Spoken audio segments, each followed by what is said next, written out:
kodanikud üle maailma, kõik praegused kolooniad ja endised kolooniad ja armas Eestimaa, paljud võib-olla ei mäleta, ajaloost ka Eestimaa oli meie all kunagi. Siis tulid viikingid, Saaremaa viikingid ja peksid neid välja jälle, aga sellest ajalugu vaikib.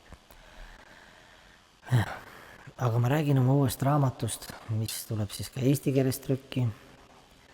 Eriti ma pöördun just siis Maarjamaa rahva poole.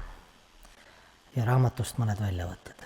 Ma lugesin alkoholi kohta, siis üldse alkohol, nii viski kui konjak ja brändi ja kõik meie siis kõrgklassiaadlikud, kes me oleme harjunud trimpama. Lugesin väga palju halba informatsiooni, arstiteaduslikku. Sellepärast ma jätsin lugemise maha.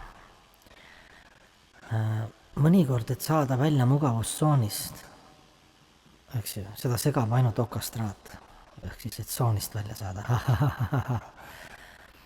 Kui mees läheb tööle, siis millest ta mõtleb? Ikka tööst, aga kui naine läheb tööle, siis ta mõtleb, et kuidas ta seal lehvib ja välja näeb ja et ei läheks seelik kokku mõne teise sekretäri seelikuga.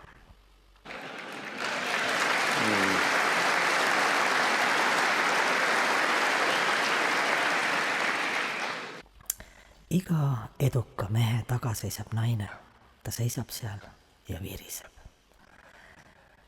Kui keegi astub jala peale, siis tähendab, et teil on jalg. Ja kui teile pähe istutakse ja ei tunne seda, siis teil ilmselt ei ole pead.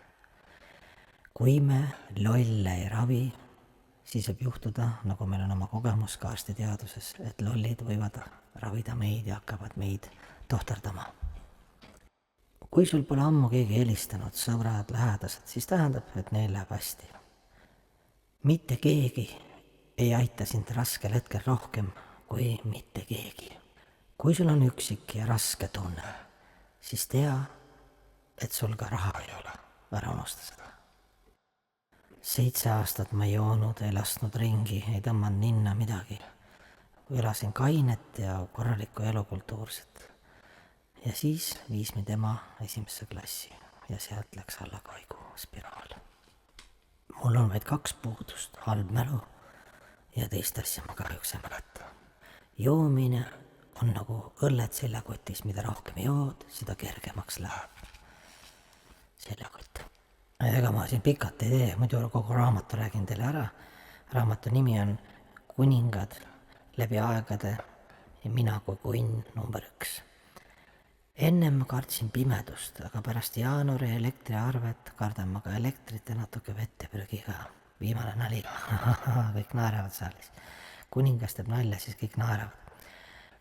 Lapsevanemad ütlesid mul lapsepõlves, et kui ma kõrgharidust ei saa, siis ma ei saavuta elus midagi, aga ma tõestasin. Ma sain kõrghariduse ja ei saavutanud ka mitte midagi. Et see on võimalik ka kõrgharidusega. Aitäh, laidid ja džentelmenid, pange hästi edasi.